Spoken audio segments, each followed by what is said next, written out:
Eu já me apresentei da outra vez, eu sou a Neuza Tito, trabalhei num monte de lugar, morei num monte de lugar ainda, e ainda espero morar muito tempo, muito bem, de envelhecendo bem, como disse alguém aqui hoje.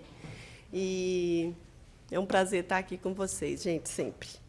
Então vamos passar, como a Miriam já colocou, vamos passar aqui para a Vilma.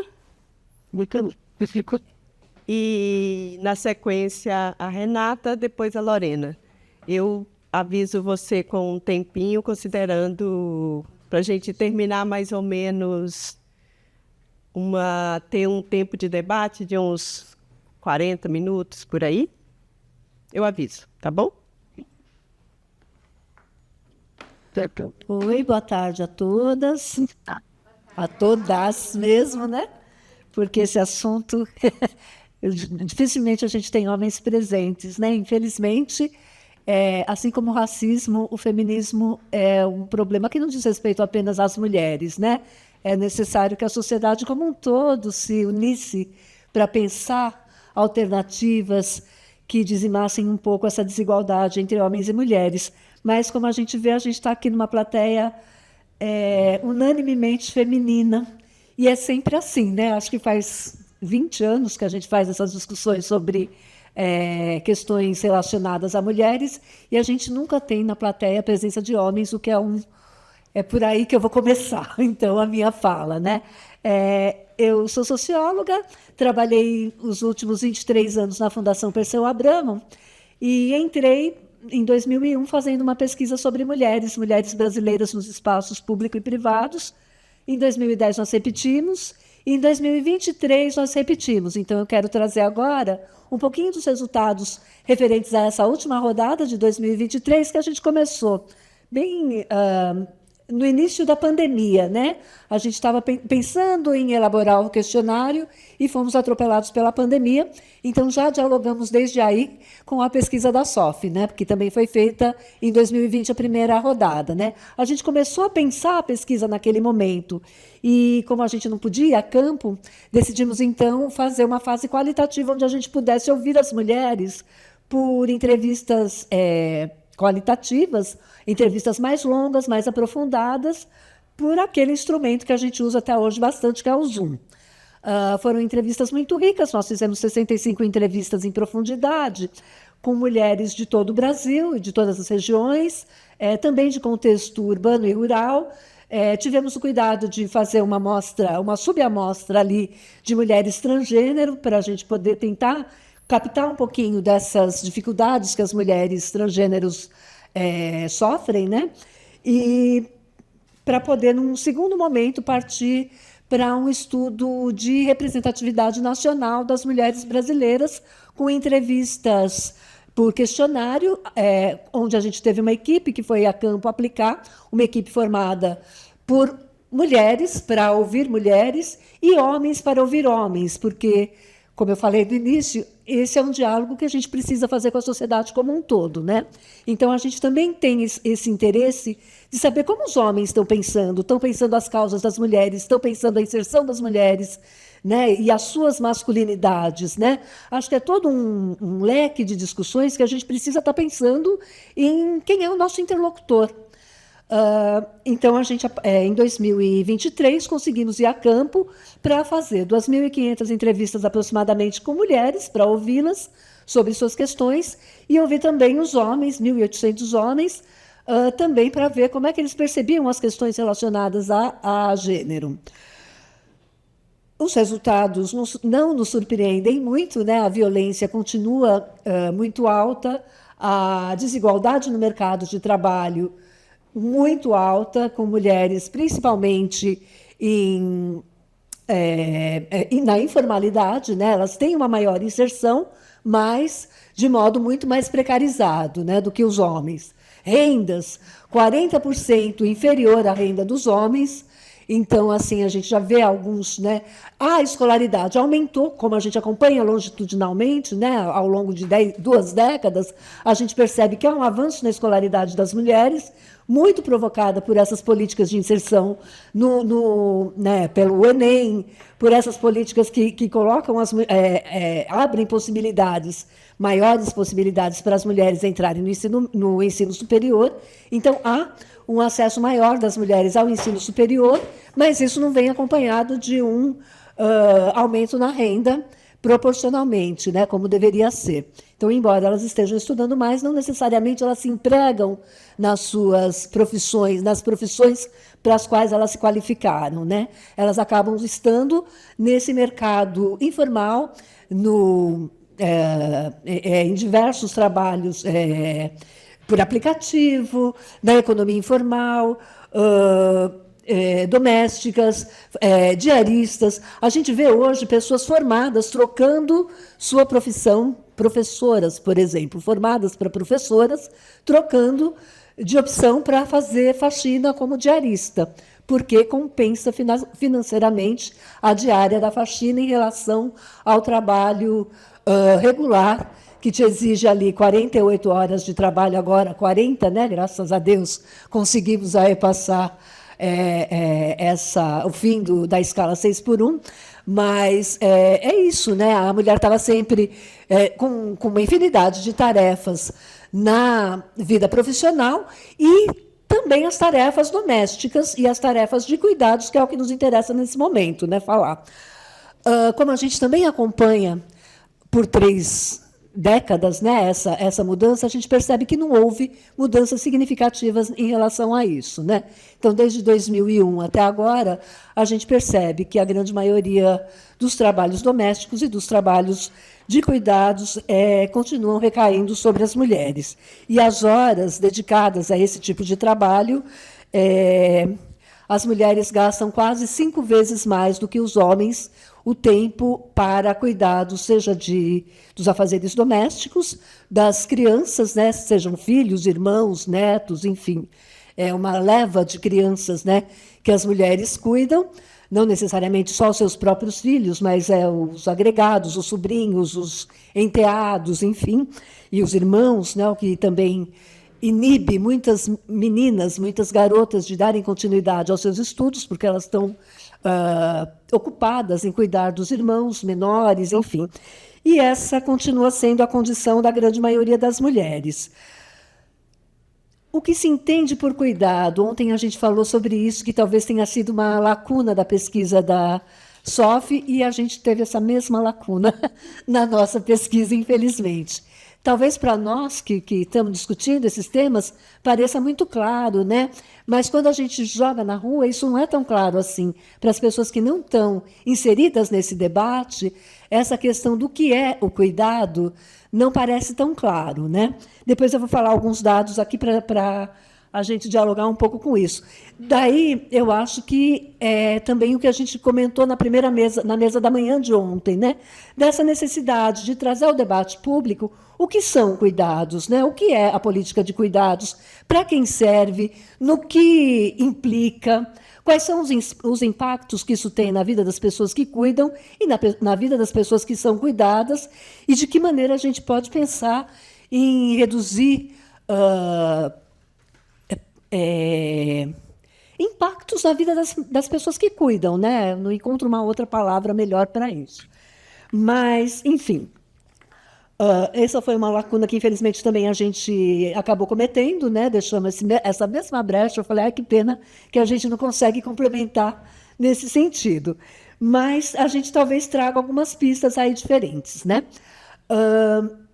Uma coisa que me acalentou muito, principalmente hoje, agora na roda da manhã, que foi ouvir experiências dessa solidariedade, né?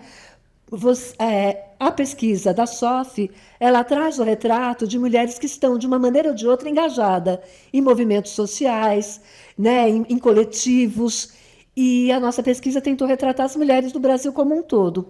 E aí a participação em movimentos, em coletivos, é muito baixa, né? A gente detectou apenas 8% das mulheres, de um modo geral, que já participaram de algum coletivo, que disseram já ter participado de algum coletivo ou de algum movimento social. Então, quando a gente ouve essas experiências que vocês trazem e trouxeram aqui na primeira parte do dia, acalenta bastante, porque a gente pensa assim, puxa, quanta solução possível, né? quanta maneira diferente de tratar a vida, de pensar coletivamente, que possa neutralizar um pouco essa carga de cuidados que as mulheres têm, né? Mas que, na verdade, quando a gente pensa no Brasil como um todo, elas acontecem talvez em locais muito específicos, em segmentos muito específicos de mulheres. Assim, para a nossa pesquisa, apenas 8% das mulheres disseram estar engajadas em algum, ou terem, em algum momento da vida, se aproximado de algum coletivo. Então, o que torna essa experiência muito solitária, né? Essa experiência do cuidado muito solitária. Tem um dado que eu ainda não trabalhei o suficiente, eu quero apoios e cabeças pensando, que é a tal da mãe solo. Quem é a mãe solo? O que é a mãe solo? Você estando num segundo relacionamento, você é mãe solo daquele seu primeiro filho? Para as políticas públicas atualmente, mãe solo é apenas aquelas que vivem com a criança unicamente. Mas e as responsabilidades de criar um filho? Ela é totalmente das mulheres, né? Então, se ela está no segundo relacionamento, quem se responsabiliza por essa criança além dela? É o padrasto, é o pai original, ou a outra pessoa que ajudou na concepção, enfim. Então, há uma série de discussões aí que eu acho que merecem ser feitas. E, junto a isso, a questão da pensão alimentícia, né, que a gente não pode deixar de... Eu, como sou mãe solo, então essa questão sempre me atormentou desde 2001, e eu falo, gente, a gente tem que pensar nessa questão das mulheres que cuidam dos filhos sozinhas, né, porque é um desgaste, é uma carga de responsabilidade que fica totalmente nas costas das mulheres, né? Então, a nossa pesquisa detectou 75% das mulheres brasileiras hoje têm filhos. Dentre essas mulheres, metade delas tem filhos abaixo de 18 anos que vive com ela, apenas com ela, e sem a presença do pai original ou da outra pessoa que deveria ser responsável. Guarda compartilhada também é bonito na teoria, mas na prática, a funcionalidade dessa prática é muito complicada, né? Buscar uma vez por semana na escola não significa compartilhar a guarda. Levar para passear no final de semana não significa, a cada 15 dias, não significa compartilhar guarda, né? Então, eu acho que são discussões também que são emergentes, né? Tanto no sentido de que estão emergindo agora, quanto no sentido da emergência que a gente tem de dar uma solução para esses problemas, né? Que é a guarda compartilhada e a pensão alimentícia, duas questões muito próprias das mulheres do nosso tempo, principalmente das mulheres que convivem em contextos urbanos e que não têm essa rede de apoio assim tão disponível, né?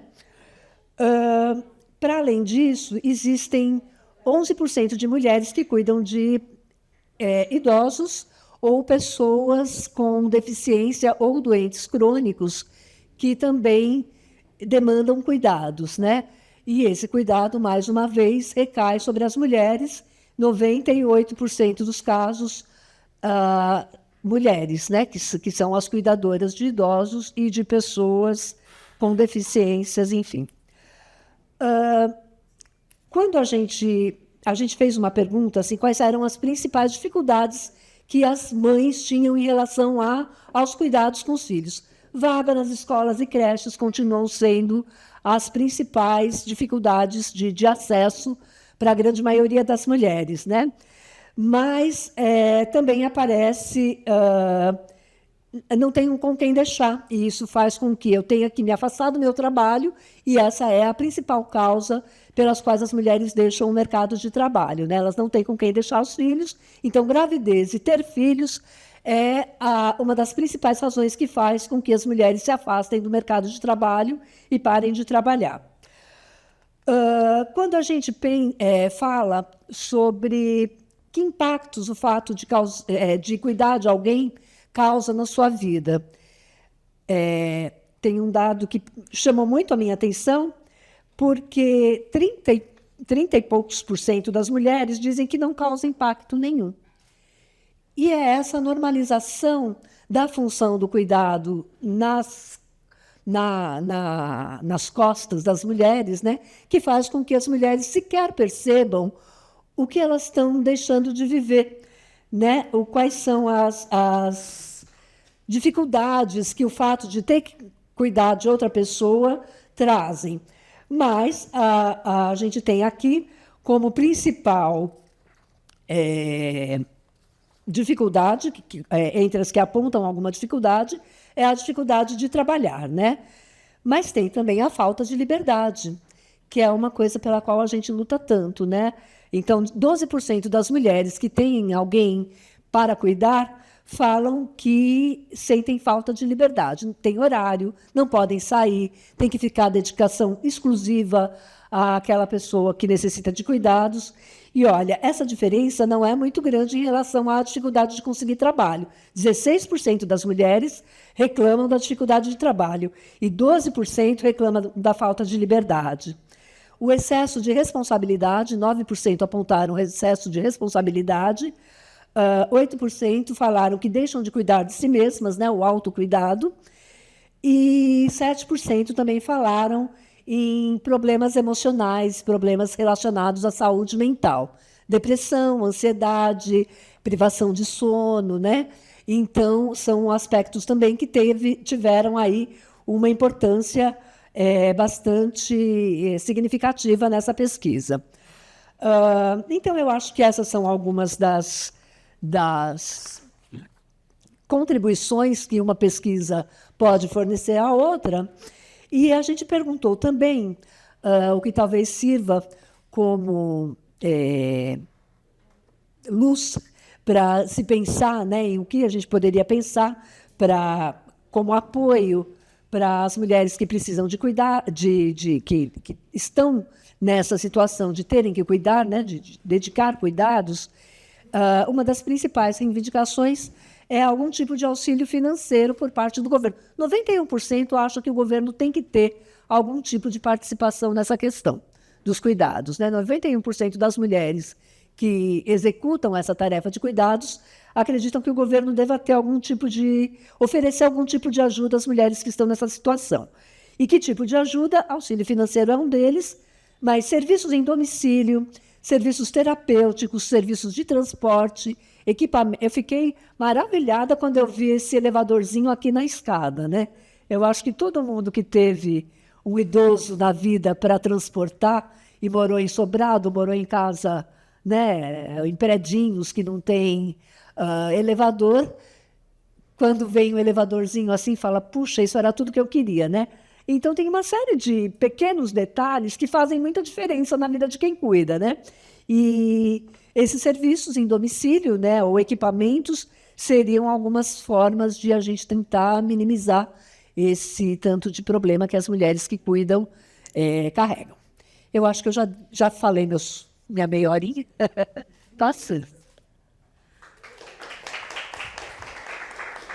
Obrigada, Vilma. Vamos passar a Renata.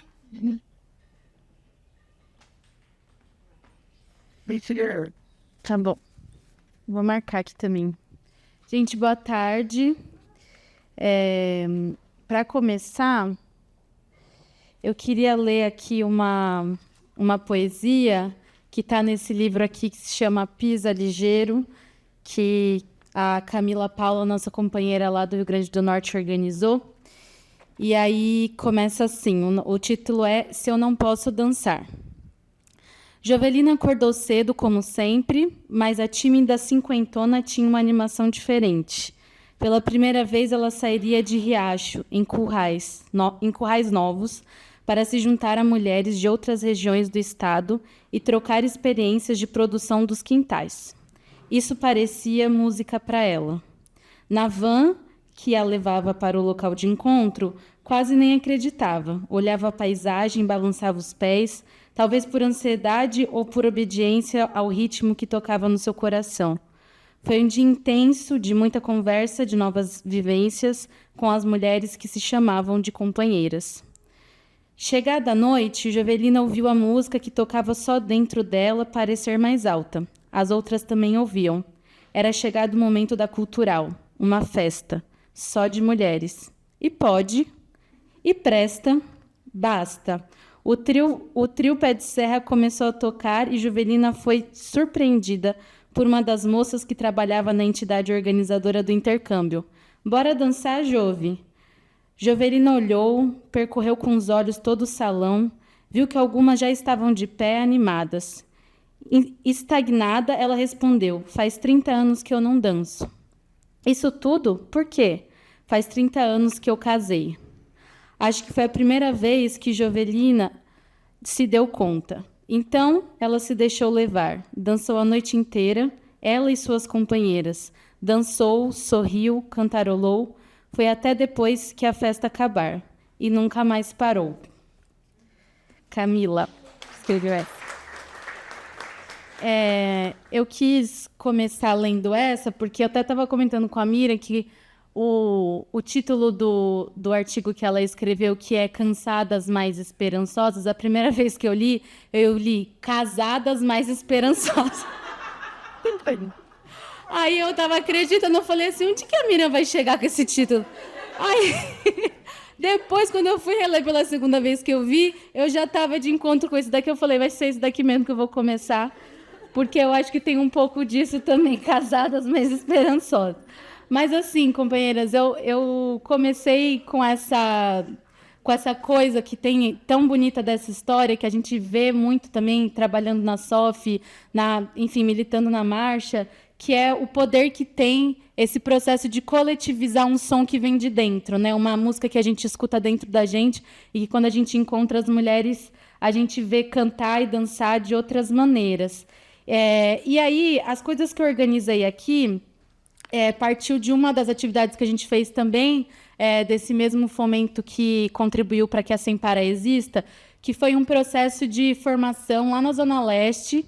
A gente fez aquela dinâmica que muitas de vocês conhecem aqui, que é a dinâmica do relógio. Então, fazer 24 horas de vida de um dia de uma mulher, e colocando, né, o que é o tempo de trabalho, o que é o tempo dedicado ao cuidado. E aí, durante o debate, depois a gente fazer essa atividade, uma participante do curso falou assim que esse relógio que a gente estava fazendo, que é esse relógio sobrecarregado, que a gente já conversou aqui ontem e hoje, ela falou assim, não, mas esse relógio não vai ficar assim, alguma coisa vai acontecer. Ou essa mulher vai parar de trabalhar, ou ela vai ser demitida porque chegou muito atrasada, porque levou muitas vezes o filho no médico ou na escola. Então, pensando um pouco nessa frase que para mim marcou muito, que alguma coisa vai acontecer, eu fui pensando assim, o que é essa coisa que acontece, né? Então, acho que nos debates que a gente fez ontem, hoje pela manhã, a gente viu que o que tem acontecido é mais violência, mais sobrecarga, tudo isso que a gente já comentou, que Vilma também gentilmente nos trouxe mais elementos para pensar sem parar, mas eu acho que também, pensando aqui no nosso papel como movimento feminista, que sempre pensa um e se diferente, né? Porque a gente vai olhando como a sociedade se organiza, mas vai também pensando que mundo que a gente quer. Então, eu fiquei pensando assim... E se uma política pública de cuidados entra no relógio dessa mulher? O que muda, né? E se uma cuidoteca entra na vida dessa mulher? E aí já foi me dando aqui uma coisa de pensar, por exemplo, que as cuidotecas, pelo que eu entendi, aí você pode me responder, tem a ver com um processo também de luta das estudantes, né? Mas muito vinculado, por exemplo, a universidades ou instituições públicas de ensino. E aí, nesse caso desses relógios que a gente montou com as mulheres lá na Zona Leste, esses espaços de estudos que elas tinham estavam muito vinculados a universidades privadas ou cursos EAD, né? Então, outras configurações mais precarizadas de acessar a educação e que fiquei pensando, será que ela teria acesso a essa cuidoteca? Será como que a gente também vai pensando esses outros espaços que as mulheres estão? Acho que tem uma outra dimensão que tem a ver com isso, que eu estava aqui até procurando uma gráfica no Google e apareceu para mim uma notícia que é o lançamento da Bolsa Cuidador Familiar, lá do Paraná, né? Que a gente comentou um pouco ontem, eu acho, né? que lançou agora em novembro, e eu achei tão curioso, porque ontem a gente estava falando, assim, criticando, né, de maneira crítica, falando, não basta um salário mínimo para essa mulher que cuida. E essa política propõe meio salário mínimo. Então, assim, eu acho curioso, porque nós estávamos criticando assim, uma visão que para nós já é rebaixada, e você vê que a extrema-direita, a direita vem com uma proposta muito mais rebaixada do que o que a gente entende como insuficiente, né? Então, acho que isso é uma coisa para a gente pensar. Bom, a fala da Dri ontem, depois eu fiquei pensando, tchau, Dri, eu fiquei pensando assim, a gente conversando no almoço também, lá no Rio Grande do Norte, junto com outras companheiras, elas desenvolveram uma ideia de energia renovável sim, mas não assim, pensando nos impactos na vida das mulheres. E eu fiquei pensando que isso serve muito para o cuidado, né? Porque a gente pensa assim, eu fiquei pensando, se a gente falasse cuidado sim, mas não assim, né? Então, se a gente pensar que a gente quer sim uma política de cuidados, mas que não reforce toda essa estrutura patriarcal e racista, eu acho que isso, na verdade, é o que nos guia como um movimento feminista. Acho que ainda pensando em relação às jornadas de trabalho, do trabalho, a relação, que a gente conversou hoje mais cedo um pouquinho, né, na parte da manhã, dessa relação do trabalho remunerado e não remunerado, nesse ano a gente viveu de maneira intensa o debate do plebiscito, né, contra a escala 6x1. Eu acho que uma das coisas que a gente mais contribuiu como um movimento feminista foi disputar a ideia de que mais tempo para a família é tempo de descanso, né? Acho que isso, infelizmente, na esquerda, a gente viu que foi uma estratégia, né, que a gente teve de até denunciar a extrema-direita como não defensores dessa família, mas que, por outro lado, incorporar completamente esse discurso de que nós teremos mais tempo para ficar com a família, não significa para as mulheres, pelo contrário, significa para as mulheres mais trabalho do que menos trabalho. Então, acho que essa ideia que, inclusive, a gente já reforçou aqui, que temos tanto as mulheres que vivem em escala 6x1, sobrecarregadas pelo trabalho doméstico de cuidados, quanto as mulheres que não conseguem ir para o mercado de trabalho, porque estão, isso já foi dito, né, não vou repetir, porque estão totalmente imersas a isso. Então, acho que a gente vai pensando também como aumentar o tempo livre das mulheres não pode ser é também uma disputa política do que é o tempo livre. Pensando que, para o capitalismo, né, patriarcal e racista, tempo livre é lucro, né? É uma maneira de explorar cada vez mais nossos corpos, nossos tempos e os nossos territórios, como a gente fala na marcha. Acho que uma segunda coisa que eu fiquei pensando é essa dimensão simultânea do trabalho doméstico e de cuidados. Eu acho que a gente, no movimento, já fala muito desse caráter, né? De que, inclusive, nessa dinâmica do relógio, quando a gente faz a conta da quantidade de tempo que essa mulher tem no dia, ultrapassa as 24 horas porque esses trabalhos são sobrepostos, né? Então, isso já é um acúmulo nosso, que a gente está há bastante tempo aí, mas eu tenho, assim, acho que a gente tem pensado uma hipótese, e até arrisco dizer assim, que essa característica do trabalho doméstico e de cuidados de ser simultânea talvez seja a característica que mais evidencia o caráter da divisão sexual e racial do trabalho, né? Tanto pela constituição do que é o trabalho historicamente no Brasil, então, que os corpos das mulheres negras e indígenas foram utilizados também para a reprodução de pessoas, né? Então, fico imaginando um corpo de uma mulher que está ali com uma mão de obra que vai ser escravizada, também trabalhando, seja o seu corpo, propriamente dito, mas também fazendo outro trabalho simultaneamente, né? Mas também nessas coisas que a gente já comentou nesses dias de debate, que o faz tudo da cuidadora, né? Então, acho que isso evidencia aí e também abre a hipótese de que a aceleração do trabalho que a gente vive hoje no capitalismo não só precisa do trabalho doméstico de cuidados, como a gente já fala, mas necessariamente de maneira simultânea, né? Precisa acontecer sobreposto, né? Acho que isso vai para uma outra coisa que é assim... Existe mesmo conciliação? Essa pergunta que ficou na minha cabeça enquanto a gente conversava, porque Eu acho que não existe conciliação entre o trabalho. O que acontece é uma sobreposição mesmo, é uma obrigação de fazer isso de maneira simultânea para, enfim, ter mais isso do lucro, enfim, essas coisas em relação a como o capitalismo se comporta. Mas aí, do ponto de vista da organização das mulheres, eu acho que a gente tem sentido na organização que isso impacta também nossa maneira de se organizar. Então, por exemplo, a gente vê mulheres que acabam se afastando da militância feminista porque algum familiar ficou adoecido, mas ela não volta depois que ele fica...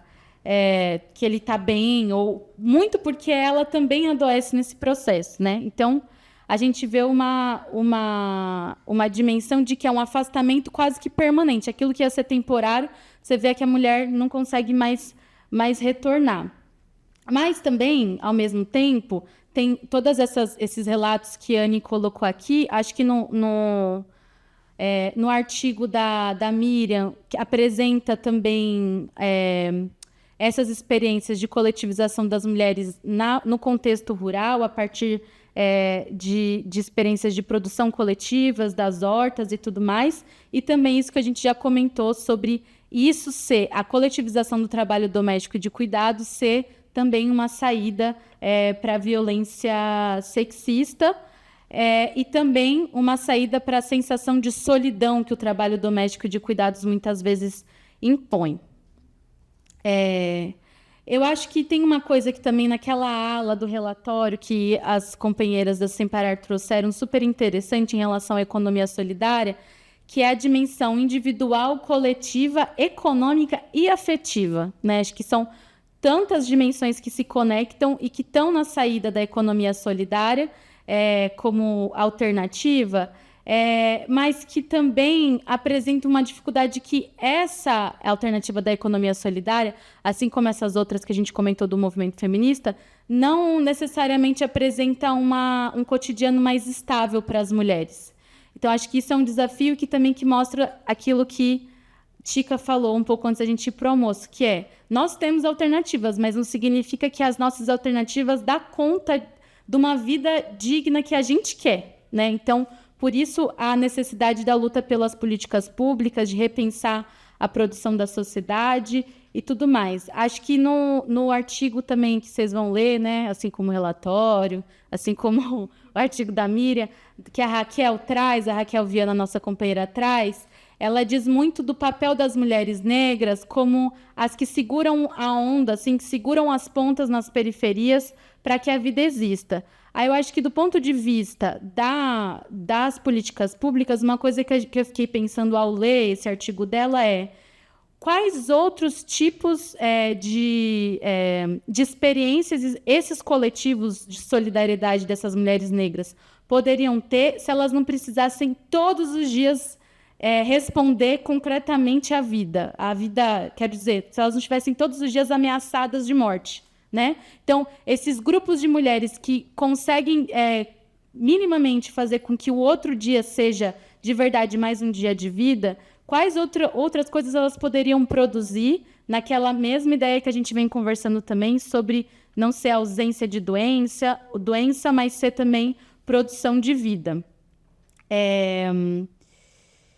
Uma outra coisa que a gente também discutiu um pouco hoje mais cedo e que tem a ver com o que a Vilma falou agora, que é a ideia de que, na verdade, para a política pública acontecer, acho que isso aparece também no artigo da Miriam, quanto mais as mulheres estão organizadas, melhor elas acessam as políticas públicas e também, não só isso, elas conseguem transformar essa política pública, quanto mais elas estão organizadas.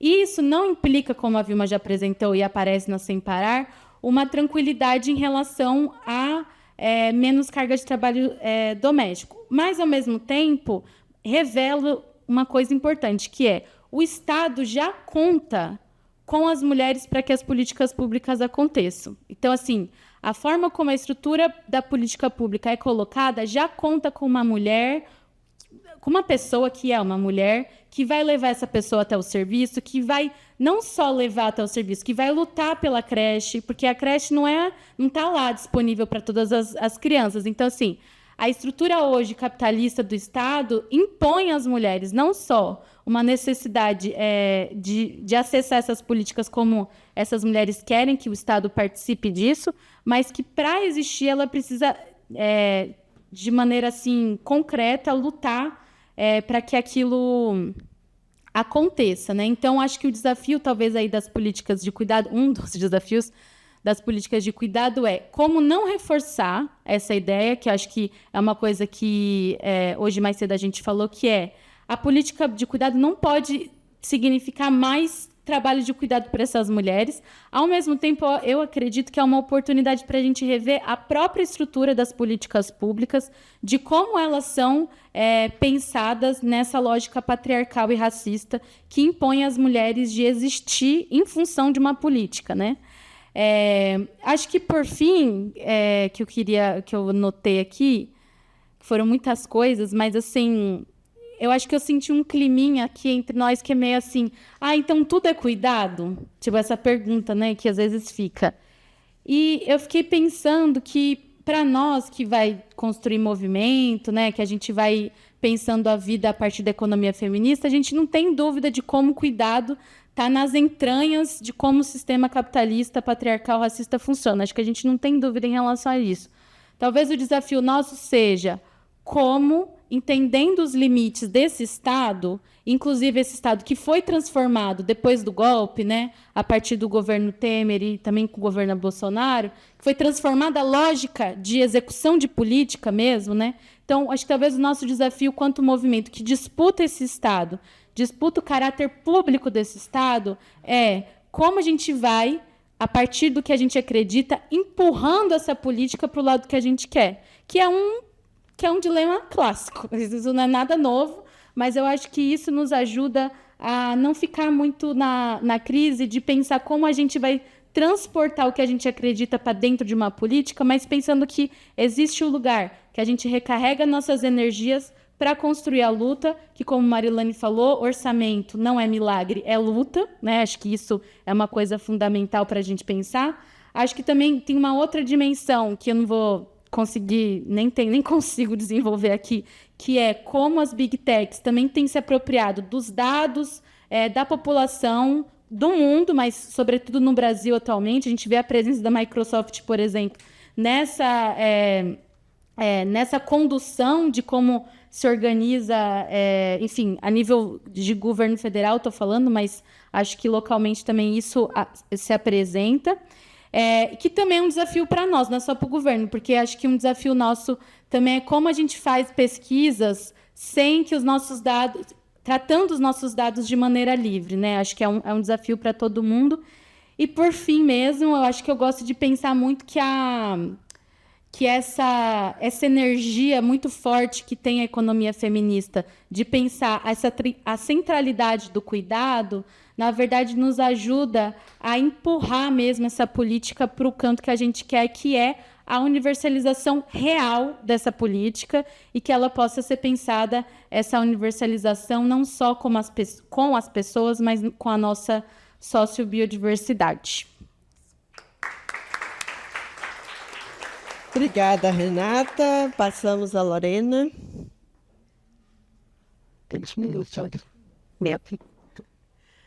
Boa tarde.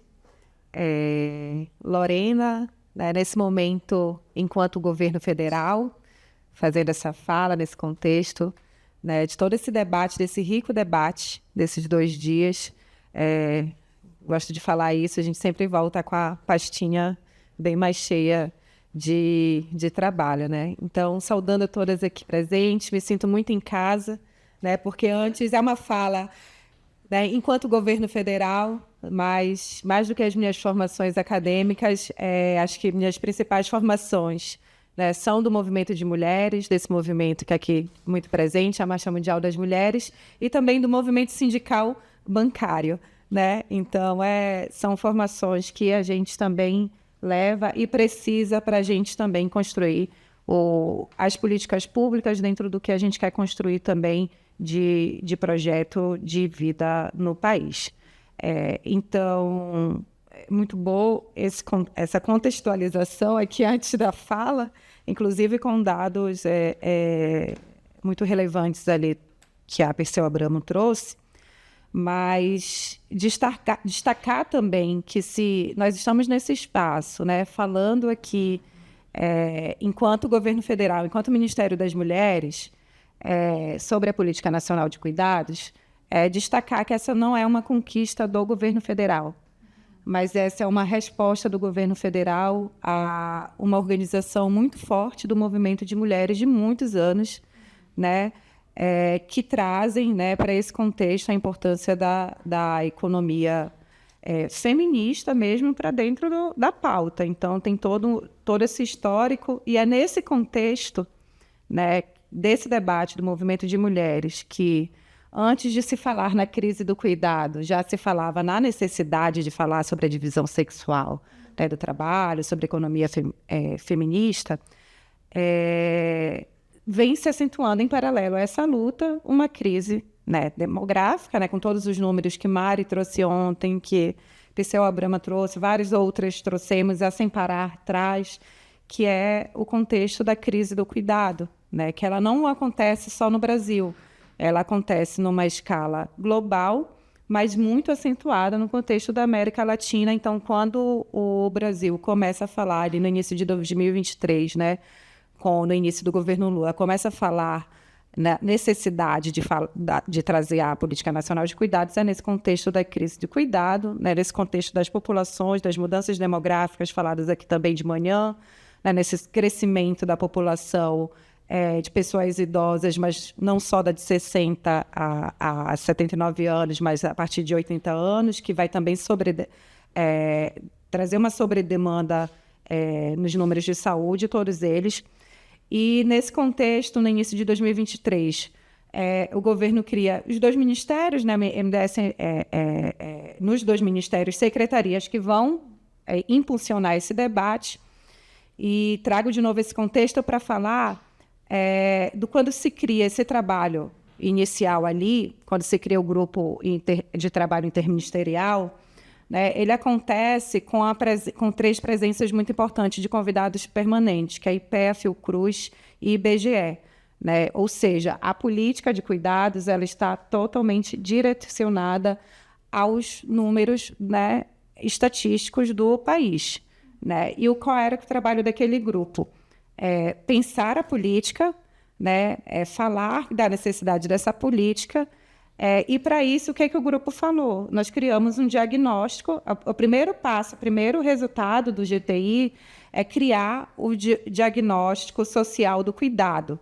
Né? O que esse diagnóstico diz através desse trabalho dessas três instituições, nas 3 câmaras técnicas? Ele diz que ele relata, ele constata, cria um documento oficial que diz que essa sociedade ela é desigual, injusta e insustentável. Insustentável porque, se essa desigualdade continua assim, continua crescendo, né, é insustentável, e aí converge com essa crise do cuidado e se propõe o texto da política, que, como um grande... Aí é o segundo resultado, né, muito importante desse contexto já do governo federal, é criar o que ontem a professora Regina da Unifesp destacou, que é esse marco conceitual do cuidado para dentro, né, de todos os normativos que juridicamente se possa usar, na administração pública se possa usar, né, se traz uma pauta que a academia há muito também já discutia, os movimentos já discutiam, se traz para a centralidade da política pública, o trabalho que é feito por mulheres, né, principalmente. Então, essas desigualdades passam a ser vistas. E aí, outros 2 marcos, né, da PNAC, né, nós chamamos PNAC, é a sanção da lei no final de 24, 23 de dezembro de 2024, a Lei 15.069, né, é sancionada por quase unanimidade. Neuza viveu muito esse momento ali naquele contexto, que foi uma grande vitória, e traz esse marco. E, em 2025, em julho desse ano, se tem o decreto que regulamenta a lei. O decreto sozinho também não é suficiente, a lei no papel ela é muito bonita, ela é um marco importante, ela tem um texto que, para quem é do movimento de mulheres, é de emocionar ver esse reconhecimento desse texto, mas ela precisa tanto da regulamentação, que é para falar da governança, que é trazer a sociedade civil também para dentro da governança da política, mas ela também vem falar do compromisso do governo no que eu vou fazer de entrega. Aqueles 20 ministérios que participam precisam também responder àquele diagnóstico, aquele problema que foi identificado. E é esse momento que nós estamos vivendo agora, na segunda-feira, com a publicação da portaria, que tem entregas não só do Mulheres, não só do MDS, mas de vários outros ministérios, Ministério de Trabalho e Emprego, Saúde e vários outros, né? Mas destacamos também que esse é um debate que também se disputa, não só internamente ao governo, mas assim, no momento que a gente vai falar que essa política ela precisa ir para os territórios, os estados e municípios, né? Podem fazer adesão à política, podem construir seus planos municipais e estaduais de cuidados, a gente também precisa, nos territórios, e aqui acho que é uma tarefa que a gente precisa também muito dos movimentos acompanhando esse debate nos seus territórios, qual é a conotação de cuidado que a gente quer no nosso município, né? Trazer esse olhar, né? Que é o olhar da política, esse. Né, que reconhece o trabalho de cuidado como um direito, né, como uma necessidade e como um trabalho, que ora ele é remunerado, né, quando ele é visível, ele é remunerado, e ora ele é invisível, né, quando ele não é remunerado, que é o que todas nós, em qualquer camada, em qualquer forma de poder aquisitivo, independente de em que lugar nós estivermos, nós também estamos fazendo ali. Então, a aplicação da política pública, a gente precisa olhar muito esses números, não tem aplicação da política pública se a gente não tiver esse andar em conjunto com os números de todas essas pesquisas, né? E é nesse contexto também que o Ministério das Mulheres também debruça um esforço para esse tipo de fomento, como o da Sem Parar 2, como o da Unifesp, como o da UFRJ, que é uma pesquisa que está saindo bem breve, provavelmente em janeiro a gente já esteja com os números dela e análises também sobre o uso do tempo. Ela precisa olhar esse número para que ela possa ser efetiva e provocar, de fato, uma alteração naquele território, e no nosso caso falamos uma alteração, um impacto na vida daquelas mulheres que estão ali nesses territórios, quando a gente fala dessa aplicação direta ali de um equipamento, de um programa que seja. E cada número, é sempre importante destacar que cada número desse, a gente está falando de uma vida, né, de uma pessoa que está, muitas vezes, em estado de sofrimento, né, por ter que trabalhar, arrecadar em todas aquelas fontes de rendas que nós falamos de manhã, para dar conta do seu orçamento familiar, e, além disso, de todas as responsabilidades ali do trabalho do seu cotidiano, né? Então, a Sem Parar, ela vem para a gente, essa atualização da Sem Parar, ela vem trazer mais evidências, né, para a aplicação da política. Nós observamos esses números para poder modelar os desenhos, e isso aponta também, acho que um dado relevante que, antes de entrar aqui para a aplicação da política, destacada Sem Parar, esse dado da economia solidária como uma alternativa efetiva, né, que também ele conversa com um modelo, né, de sociedade, de economia que a gente busca. Então, nas frentes do Ministério das Mulheres, falando um pouco aqui dos equipamentos, das políticas de cuidados, além desses fomentos a pesquisas, formações e afins, o Ministério das Mulheres ele tem buscado elaborar modelos, né, e instalar também esses modelos de equipamentos que respondam a essa demanda, né? O que é bom disso? Parece, se a gente for olhar apenas o número das lavanderias, 9 lavanderias é muito pouco, não é larga escala, 20 cuidotecas também é muito pouco para a demanda do país nos institutos federais do âmbito do Ministério das Mulheres, que se a gente somar com as do MDS, a gente tem provavelmente o dobro desse número de 20 cuidotecas desse ano que a gente conseguiu pactuar com os institutos federais. Parece pouco, mas a gente já mostra ali, traz para dentro do governo essa pauta que não existia, olhar essa integração, essa necessidade do cuidado. E o que é bom, a pressão social que gera no entorno. A partir do momento em que se inaugura a lavanderia comunitária de Caruaru, em junho desse ano, nós começamos a ter uma pressão em torno, uma demanda de quero, como que levo, se eu tiver recurso eu consigo, vai ter recurso, então gera essa pressão. E tivemos dentro do Ministério, por exemplo, quando a gente modela paralelo a esse edital de 2023, que abre essa frente das lavanderias públicas e comunitárias, a gente também, em paralelo, está fazendo um desenho arquitetônico, estava naquele momento fazendo um desenho arquitetônico de 2 modelos de lavanderias no espaço urbano e no espaço rural, através da Universidade Federal de Goiás. E quando a gente recebe esse material, que já analisa também aquele impacto da lavanderia de Caruaru,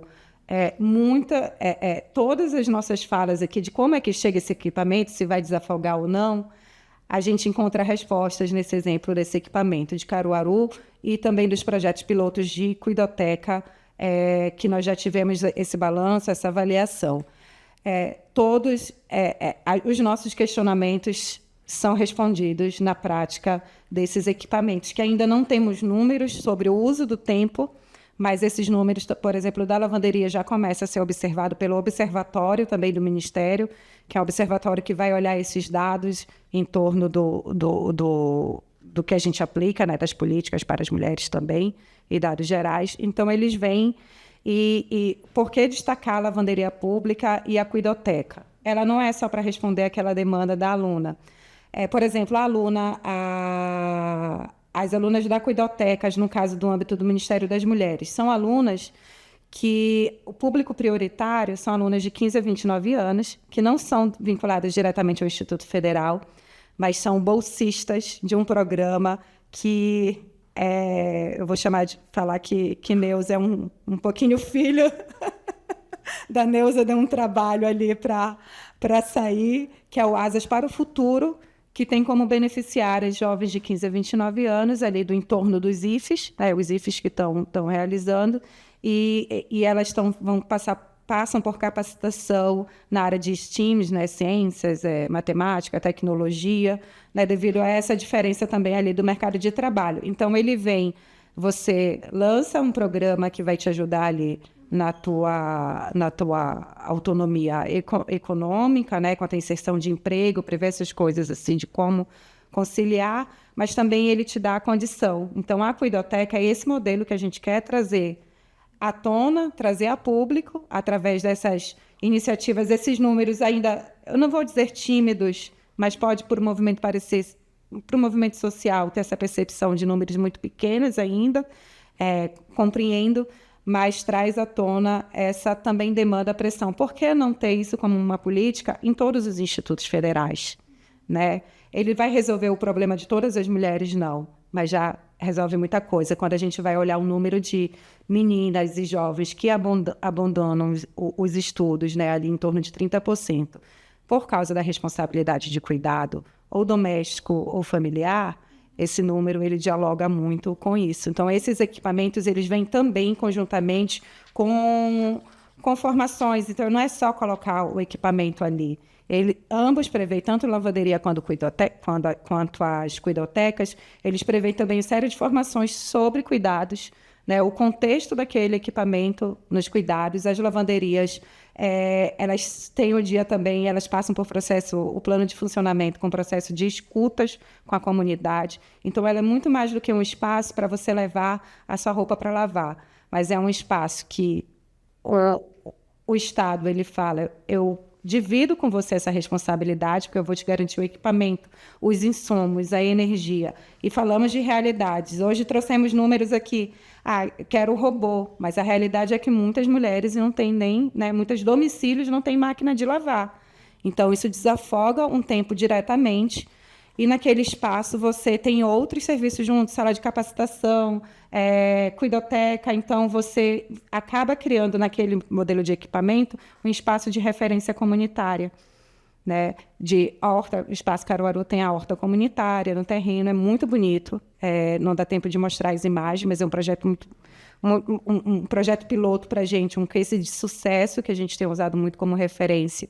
E isso já trouxe também uma pressão desse diálogo com ministérios das cidades. Por que não os programas do Periferia Viva, Minha Casa Minha Vida, não terem o Centro Multiuso de Cuidados, que é a atualização da lavanderia, né? Através desse projeto da UFG, nós vimos que dá para trazê-lo nesse formato de Centro Multiuso de Cuidados, onde a gente leva para essa comunidade, esse território que está ali numa situação mais vulnerável ali no município, essa resposta, né? Então, isso desafoga esse uso do tempo, é o principal objetivo desses tipos de equipamentos, mudar a forma do uso do tempo, né? Oportunizar isso para as mulheres,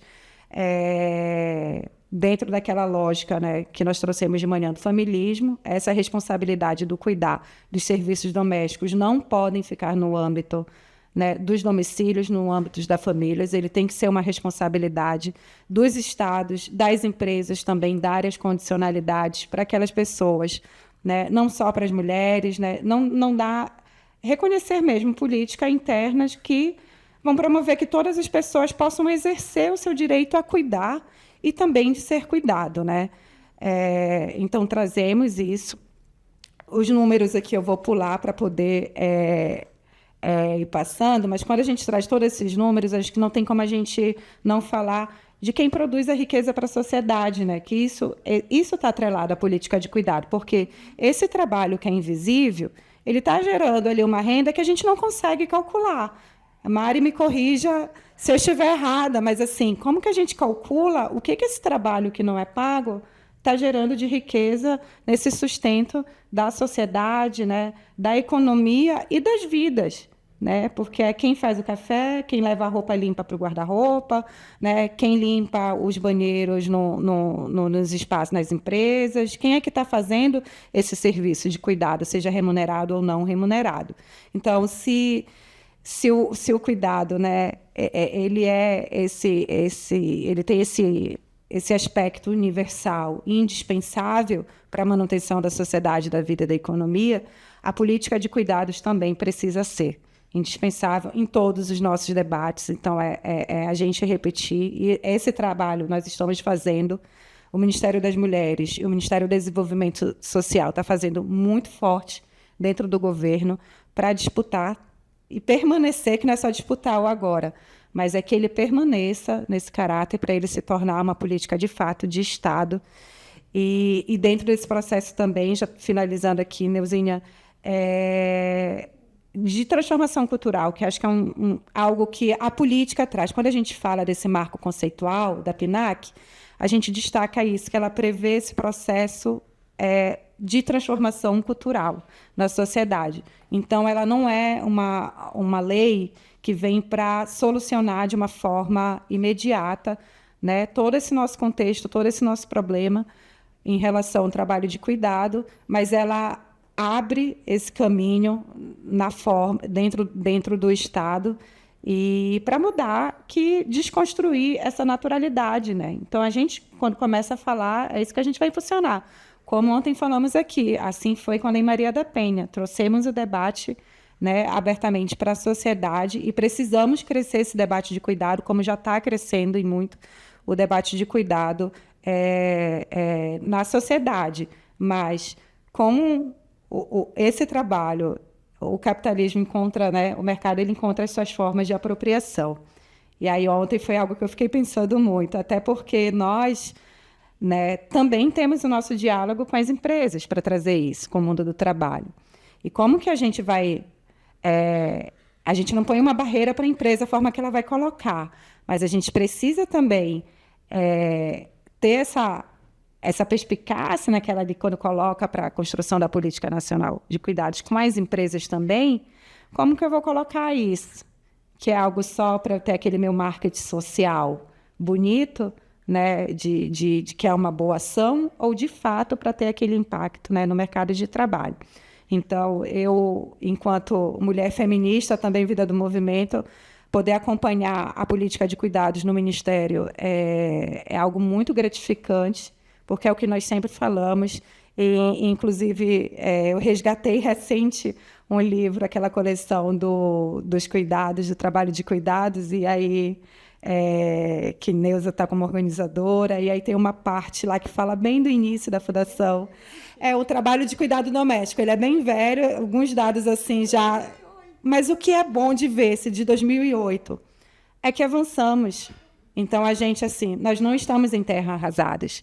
Acho que a gente tem que reconhecer o esforço de não só desse movimento aqui presente, mas de todos os movimentos de mulheres em todas as frentes, na academia, no mundo do trabalho, dentro do governo, no assentamento, né, nas barragens. Todas nós, é o que nós sempre... É o formigueiro ali, que tem esse tamanho todo.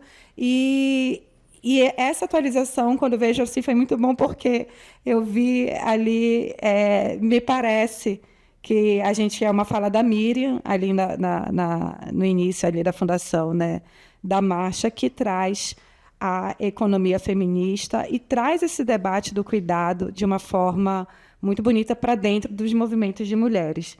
Então, estamos, sim, cansadas, como a Sem Parar 2 mostra, mas também estamos bastante esperançosas de que essa luta ela tem resultado já efetivo, né? Estamos com essa pauta dentro do governo e nós temos, sim, um caminho para algumas gerações mais na frente virem num espaço como esse falar de que houveram também mais mudanças ainda do de 2008 e de 2025.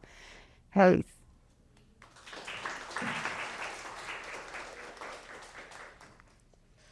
Mesa bem disciplinada, viu, Miriam? Perdeu a chance. Ninguém tem medo de mim, Miriam. Fui citada um monte de vezes, até do trabalho doméstico de cuidado, novas perspectivas. Pronto. É esse mesmo. Então, nós temos agora 35 minutos para a gente ir até o nosso intervalo, das 16 horas. E não precisa correr não, tá, gente? Vai dar tempo de todas falarem. Mas eu acho que as três falas trazem para a gente algumas coisas assim, bem legais. Não estava nada para me falar, não, mas eu vou falar em 1 minuto. As mulheres sabem o que elas querem. Elas sabem o que elas querem. E elas sabem onde ou quem deveria fazer que não está fazendo, né? Um pouco o que a Vilma colocou. 91% diz o governo tem que entrar nesse espaço que está me matando. Mesmo que ela não declare que o impacto do cuidado. Talvez isso mostre para a gente que na relação interna, né, que é no núcleo, no espaço familiar, ainda tem impedimentos que leva ela a ter essa compreensão. E ela quer um Estado, mas ela não quer políticas rebaixadas. Então, é o que a gente vê isso. Então, utilizando um pouco essa compreensão que a gente falou tanto aqui, né, que o cuidar é amor, mas que amor é esse que não me dá tempo de fazer mais nada, aí você abre espaço também para essa coisa das políticas rebaixadas, ou abre espaços para... então eu vou remunerar, as mulheres continuem dentro das suas famílias fazendo por amor. E aí a gente entra numa coisa que o Estado não é neutro, né? O Estado não é neutro. O Estado ele se posiciona. Em alguns momentos ele está um pouco melhor, né? Mais ou menos em disputa, porque um Estado nunca é totalmente constituído e não dá para discutir Estado com gestão, né? Estado é outra coisa. Mas a gente tem presente essa perspectiva de que, se o Estado não é neutro, nós sabemos que caráter de Estado público que a gente precisa, para que ele olhe para essa sociedade e veja as mulheres e que não utilize do trabalho das mulheres dentro das diferentes exploração que nós mulheres vivemos. E aí a Lorena falou, eu lembrei um monte de coisa aqui, mas eu não vou falar, que eu não estou aqui para... gente quer ouvir vocês, mas uma coisa que eu acho que é central na discussão da política de cuidado é a seguinte, a governança dessa política ela é extremamente frágil. Né? A gente tem uma organização dos entes federados, a nossa organização da gestão pública. Então, o município. A política de cuidado ela acontece no município. Mas esse município tem que ser pressionado para que implemente as ações. Senão, nós podemos ter um plano, uma política muito tecnicamente bem elaborado, mas que, de fato, não vira vivência nessa mulher que está falando lá na ponta que 91% dizendo que o Estado tem que entrar na implementação de políticas daquilo que é o real e o concreto da vida deles. Era isso que eu queria dizer. E não vi a fila ainda não, minha gente. Vamos lá?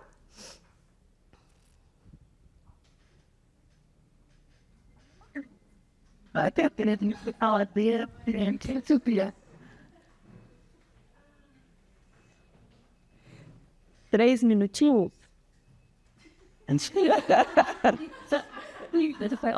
Vai ter. Não, vai ter que. Assim, a gente sabe que o IBGE está coordenando um sistema nacional de gestão de dados, e eu vi lá que o Ministério da Mulher entrou, né, nesse sistema, mas a partir só da violência, pelo que eu entendi. Não sei se é isso mesmo. Eu acho que seria legal também em relação a dados que têm a ver com as políticas econômicas e de cuidado, a SENAEC também entrar nesse assunto, porque, por exemplo, a gente fala que a política ela tem como horizonte a universalidade, mas que ela começa partindo de públicos focalizados e o focalizado a partir do CAD único, né?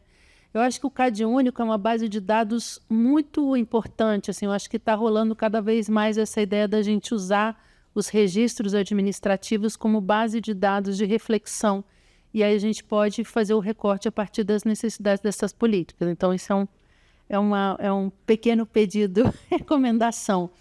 A outra coisa que a gente falou no primeiro dia, né, em relação a esse teste que o IBGE está fazendo de colocar um módulo de uso do tempo na pesquisa de orçamento familiar, que eu acho que seria bem importante a gente acompanhar. Assim, eu acho que essa coisa de colocar como demanda, assim, as pessoas que recebem cuidados, só aquelas que necessitam de cuidados, eu acho que seria bom rever isso. Assim, eu entendo que colocar todas as pessoas entra nessa discussão aí sobre o que é cuidado. Então, eu vou falar o contra-argumento do que eu vou falar para já me defender. Porque as pessoas dizem, mas se eu colocar como cuidado qualquer pessoa da família, eu estou aí na linha do tudo é cuidado, né? E que as pessoas pensam muito nessa coisa do cuidado como um cimento da relação. Então, por um lado, tem um reconhecimento de que os homens são demandantes, por outro lado, às vezes tem essa ideia aí do amor, e eu acho que a gente poderia captar isso por essa ideia dos usos do tempo, mas pelo menos assim, se não for nesse teste agora, pelo menos a gente começar a colocar essa pulga aí. E aí, falando para nós, assim, só uma coisinha que eu achei bem legal nesse teste aí, que eles estão colocando o uso do tempo do cuidado digital, essa coisa da gente ficar assessorando as pessoas mais velhas a lidar com WhatsApp, com esses negócios, eu achei isso bem interessante. Mas, assim, pensando para nós, né, como movimento, nessa ideia do caminho da universalização, eu acho que a gente tem uma contribuição muito grande em fazer a pressão desde os municípios, assim, para a gente conseguir, nos municípios, avaliar o que são as políticas existentes e como é que a gente pode empurrá-las. Porque nessa linha, assim, eu estou gostando dessa ideia de empurrar aqui. Porque a gente perguntou para as companheiras do Uruguai, né, que foi o primeiro país a ter uma política nacional de cuidados, como é que esse negócio foi tão facilmente desmontado quando mudou o governo.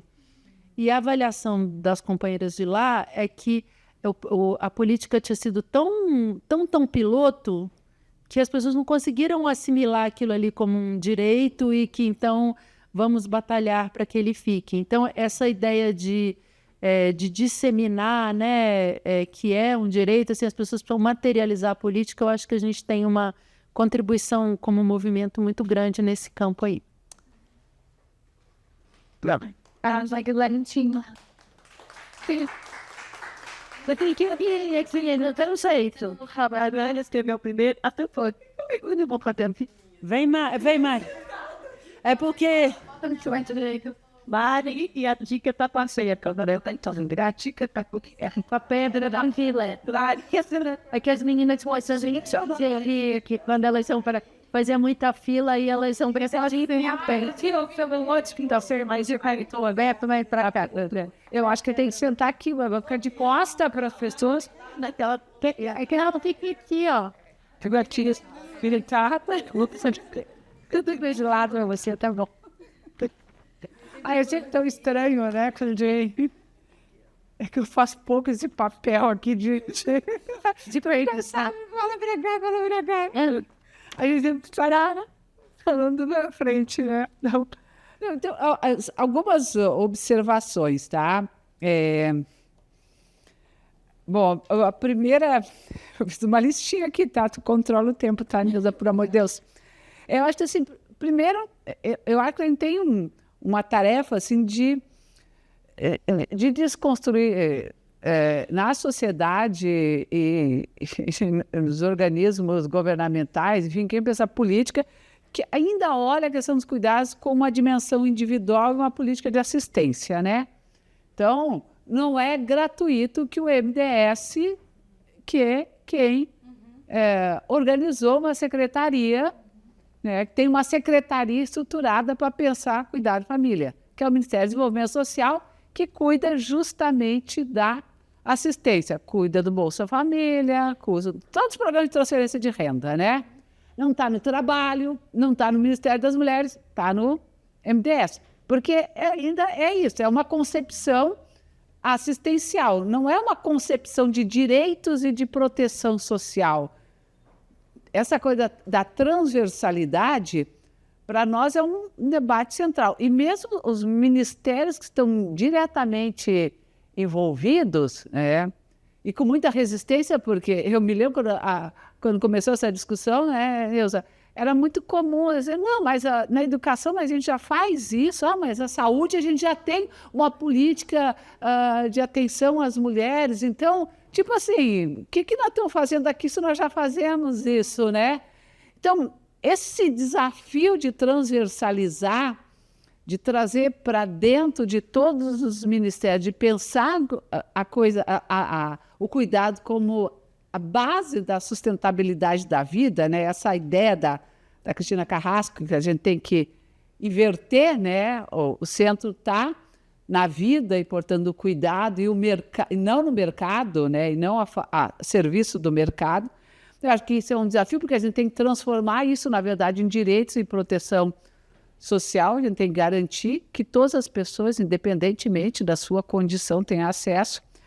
Eu acho que a pesquisa, eu acho que ela revela as potencialidades, as possibilidades que tem de organização coletiva a partir de um público que, obviamente, é mais integrado, e é isso que chamou a atenção, viu? Porque 8% desse universo estava integrado,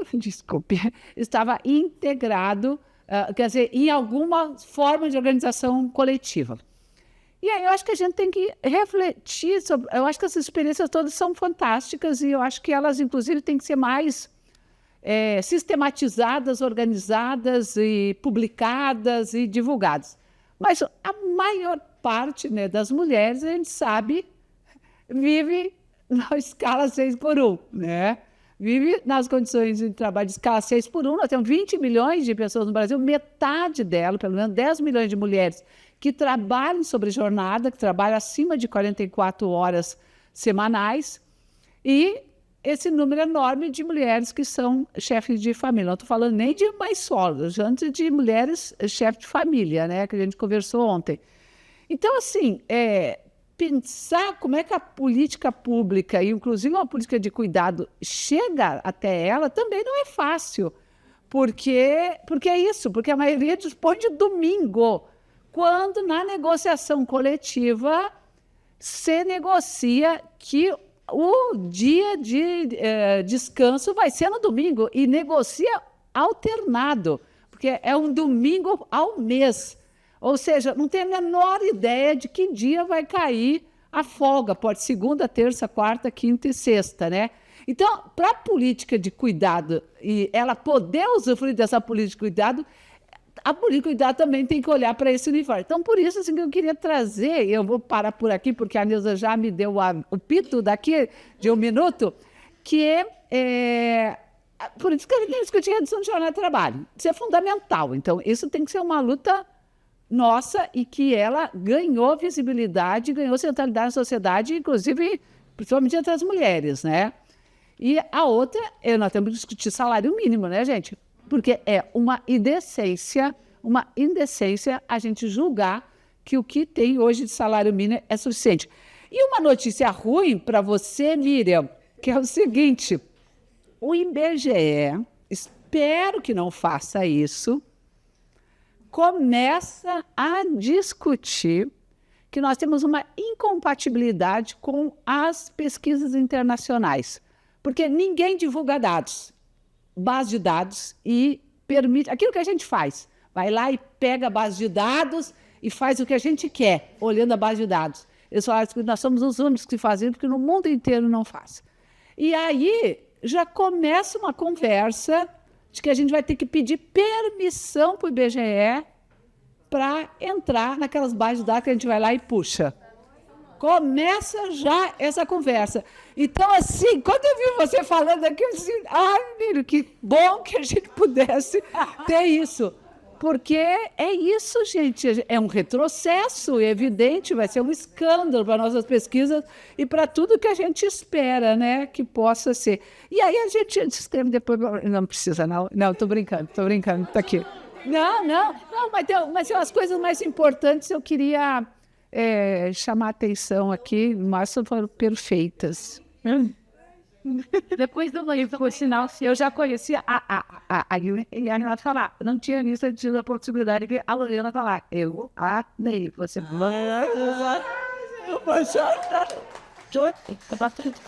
Referência teórica elogiando nisso. nem sabe falar, né? Vocês eu não. Aprendeu. A Tica, Clarice e a Bia. E aí, na fala da Tica, quem quiser se inscrever, por favor, se inscreva, Tica. Eu acabei de ser uma pedra. Vou fazer. Gente, eu tava em dúvida, mas já peguei o microfone. Que eu vou dar um desvio aqui a partir do assunto dos dados, porque acho que a gente teve dados gerais, não da nossa pesquisa e tal. Mas considerando o que a gente discutiu ontem na mesa da tarde, o que a Miriam trouxe aqui, o que Marilane também colocou aqui nesse fim. Porque eu acho que, além dessa discussão da produção e acesso aos dados produzidos para a gente conseguir pensar nas políticas públicas, nas necessidades e tal, não tem hoje como a gente falar desse assunto dos dados sem falar da outra parte dos dados que a Renata trouxe, né? Quando ela colocou o assunto aqui das Big Techs. E eu acho que tem um assunto que está rolando aqui, assim, chegando aqui agora, né, um pouco de paraquedas aqui na nossa realidade, que eu acho que a gente, pensando a gente, campo, né, governo, mesmo movimentos, a gente está pensando pouco em como... E eu vou falar uma coisa... não. Ele tem transporte.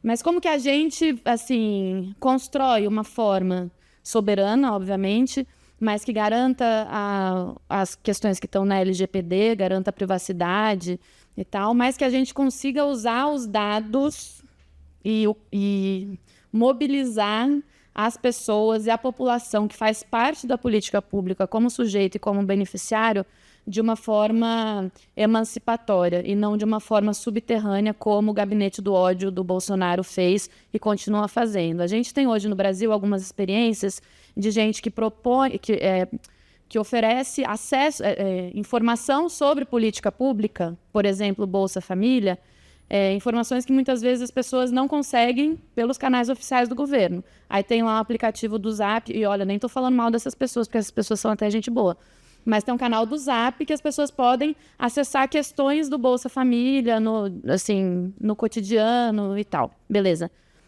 Com isso, uma organização vai lá e tem acesso a um banco de dados e contato direto com beneficiários do Bolsa Família, coisa que o governo muitas vezes não tem.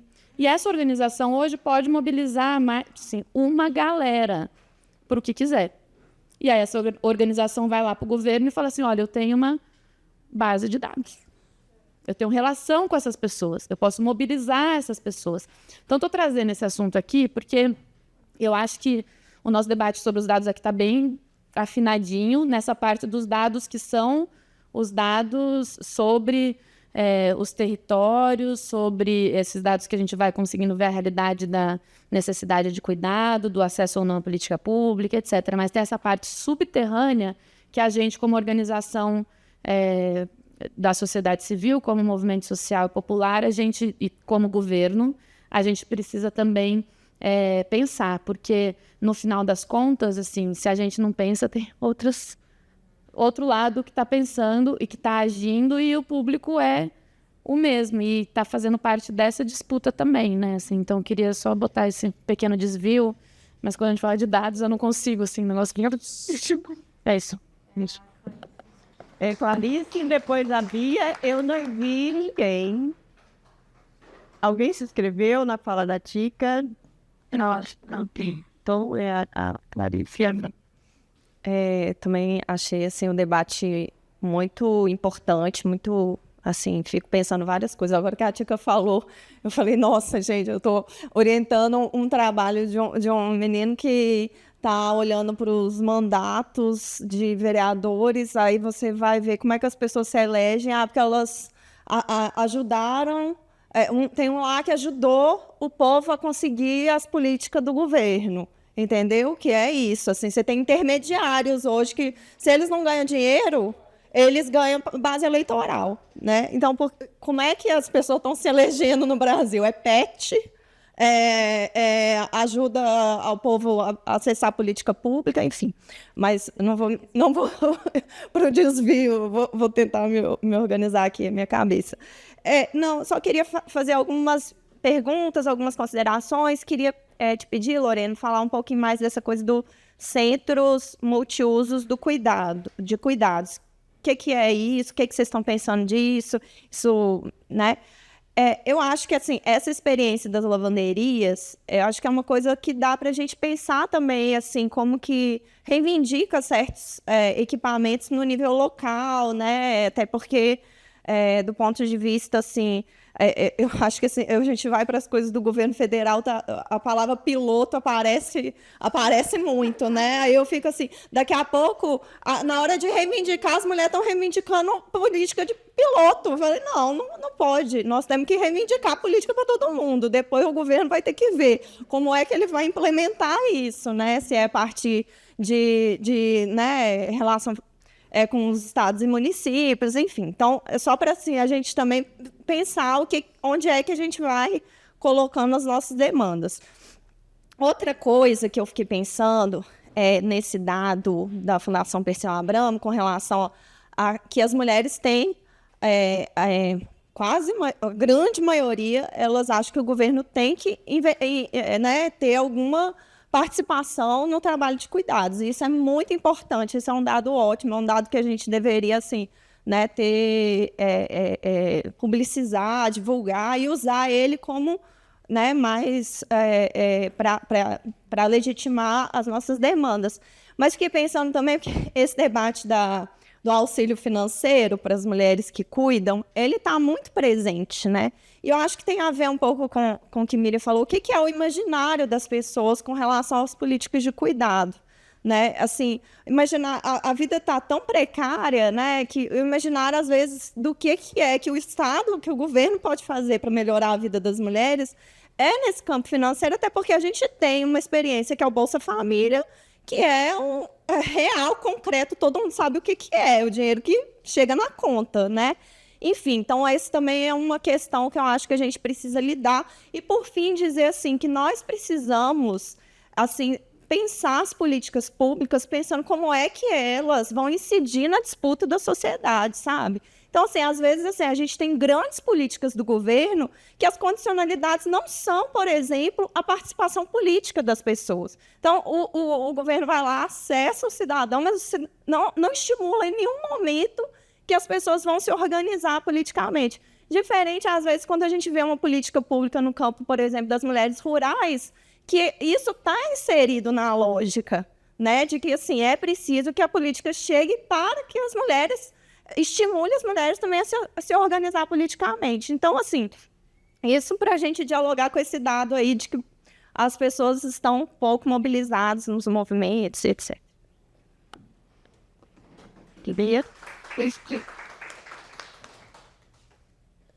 Foi bom que a Clarice falou que ela fez a ponte, que eu ia perguntar um negócio que estava tão longe e agora chegou, né?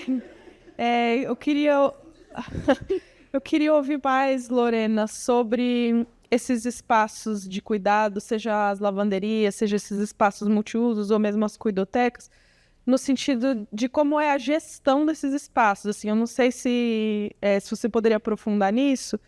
Eu fiquei pensando um pouco, né, buscando referências na minha cabeça, de coisas que eu acho que são legais, e daí para a gente pensar junto, que é aquela política de centros públicos de economia solidária do estado da Bahia, que eu acho que tem os CESOIs, né? Os Centros Públicos de Economia Solidária, que tem em vários territórios, que eles chamam dos territórios de identidade, mas cuja gestão do CESOL é feita por um grupo do território. E daí, bom, tem uma parceria ali entre as organizações comunitárias e territoriais com a Secretaria do Trabalho, né, lá com a Secretaria de Economia do Estado, e daí, nossa, eles desenvolvem cada coisa muito legal e com a cara do território, né, assim, que tem, porque a organização é de lá, ela faz a gestão daquele espaço, então se você visitar vários, é um de cada jeito. E faz parte, assim, e daí eu fiquei pensando como que vocês estão pensando na gestão desses espaços, sabe? Se tem um pouco essa previsão porque eu acho que isso seria uma boa forma da gente ancorar o que vocês estavam falando, como ancorar essa política nacional nos municípios e, mais do que isso, nos territórios, né? Porque às vezes um município grande pode ter demandas e territórios bastante diferentes. Daí queria, Lorena, ouvir mais de você para a gente ir pensando daqui.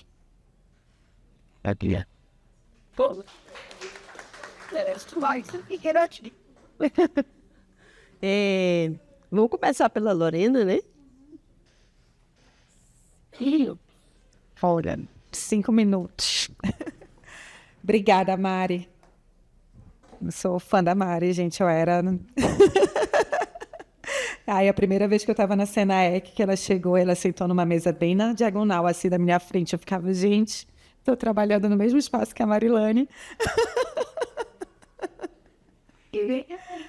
Nem era trabalhando, ela estava na mesa, né? Eu fiquei, ó... Tentando responder aqui, Miriam, anotei aqui teus pontos para levar, também aqui de dever de casa, mas esse também é isso, acho que a gente já avança no sentido assim, reconhecer o avanço, né? Levamos para o IBGE a disputa dessa narrativa do uso do tempo. Quando que a gente leva isso? Quando a gente olha aquele número que a PCO Abramo traz outro número aqui, de 5 vezes a mais, mulheres fazem 5 vezes a mais o trabalho doméstico de cuidados, e quando a gente vê que na PNAD esse número era apenas o dobro, né? Então a gente começou a questionar por que a gente está fazendo só o dobro, se na prática as nossas sobrejornadas de trabalho dizem muito mais que isso. Então a gente precisava estreitar, e veio também através da discussão da Política Nacional de Cuidados essa iniciativa, né? Eu até anotei aqui, acho que a gente está criando um jargão lá na Senaec e a gente vem adaptando ele, né? Que o debate de cuidados ele é uma lasanha de muitas camadas e aquele fundinho que é difícil de lavar é o machismo, né? Na lasanha, porque são muitas camadas, a gente não consegue vencer esse debate. E aí aqui trago o Centro Multiuso de Cuidado, Clarice. Ele é um projeto, mais um projeto piloto. E fala-se, é uma angústia também quando a gente está fazendo governo, gestão pública, porque, principalmente no Ministério nosso, o Ministério das Mulheres, que tem esse primeiro ciclo, então é um orçamento muito pequeno comparado ainda a outros ministérios, né? Mas que bom que já temos esse orçamento, que bom que temos esse ministério forte, que ele é. Mas essa disputa de orçamento, ela anda com esse limitador das políticas públicas. Então, a gente traz o projeto piloto para trazer também à tona, né? Por outro lado, a sociedade faz essa pressão, os entes públicos trazem essa pressão, e que acho que é um caminho que, através desse edital da lavanderia, aí volta um pouquinho essa fala para dizer que ele trouxe um exemplo dessa pressão diante de um projeto piloto, com aqueles 5 entes que o edital do Ministério das Mulheres contemplou, que são 9 lavanderias. Ele traz essa pressão para se aumentar. Mas a gente vê um desenho, um rastro de esperança muito forte de que essa atualização com os centros multiusos de cuidados, que vem... A lavanderia pública, ela não vem como uma ideia também brilhante, sozinha do Ministério, ela vem através dessas outras experiências. Bolívia teve essa experiência também, que já mostrava impactos desse impacto no uso do tempo.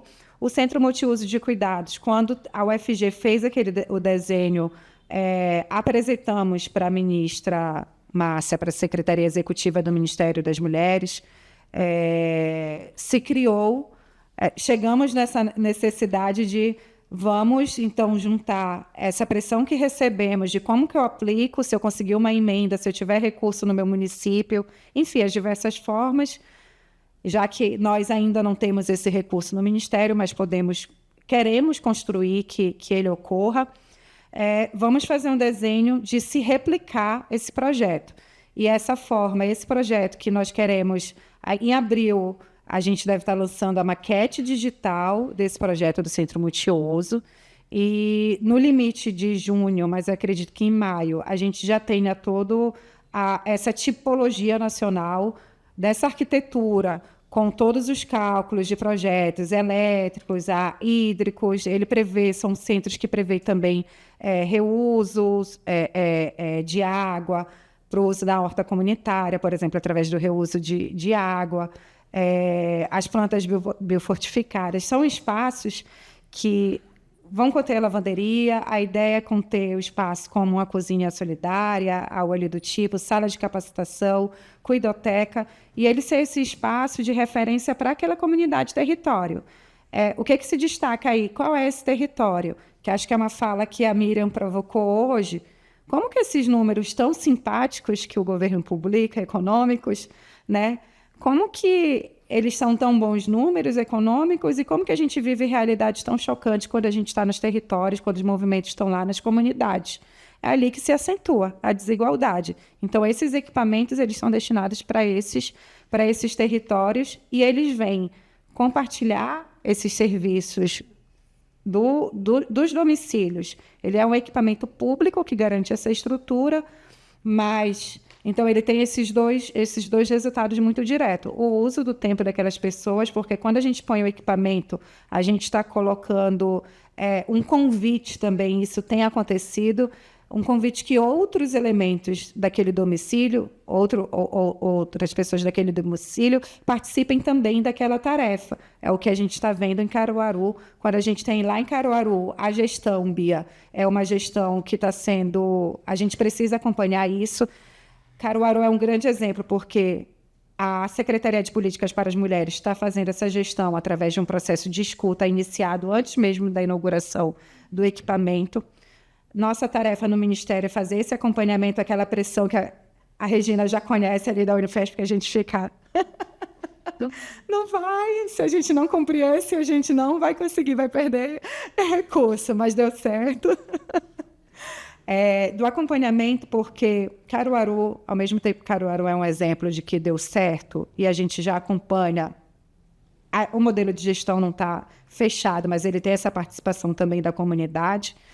A gente também, já vou concluir aqui, Neuza, a gente também, mesmo fazendo um edital, mesmo abrindo essa política, a gente ainda encontra gargalos na gestão para disputar a concepção dessa gestão.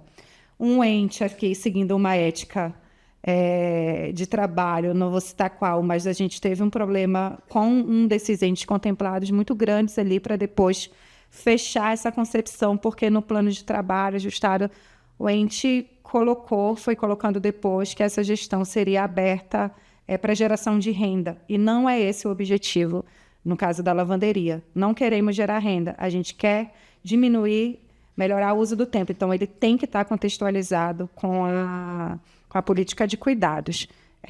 Eu acho que algumas coisas eu vou, talvez, respondendo depois individualmente, para eu poder seguir aqui o rito da missa.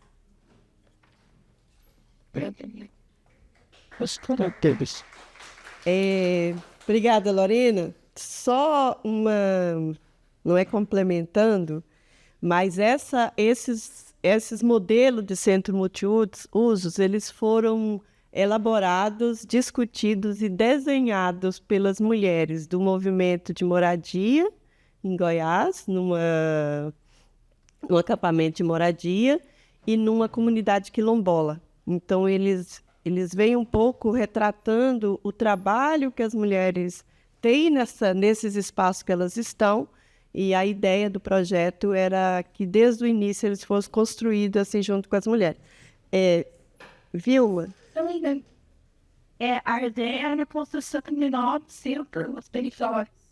E eu achei a Pia perguntou sobre essa questão da gestão, mas eu se compreender assim, um pouquinho mais tarde, porque esse design tem a experiência, as ferramentas, fotos, né, faz a estação da chuva, rosa ecológica, energia do parque, está distribuído todo o país e não tem problema nenhum. Não, a gente tem uma dúvida que tem informe serve o organismo PAs. Então, eu só fiquei nessa dúvida. Realmente poder já existe e não poderia ser estruturado. Maria, né? Anne, desculpa.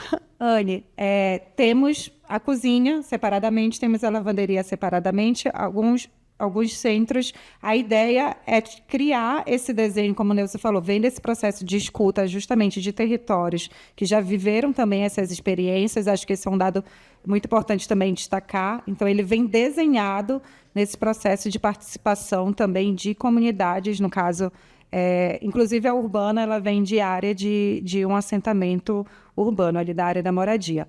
Então, a gestão, o Centro Multiuso de Cuidados, nós ainda não temos ele na rua. Então, assim, a gente ainda não tem o desenho do edital, se vai ter realmente edital, se vai ter orçamento para ele. O que nós já temos de mais avançado nesse momento para o Centro Multiuso é o desenho que ele já tem e as conversas que temos com o Ministério das Cidades para que possa levar para dentro dos territórios do Periferia Viva.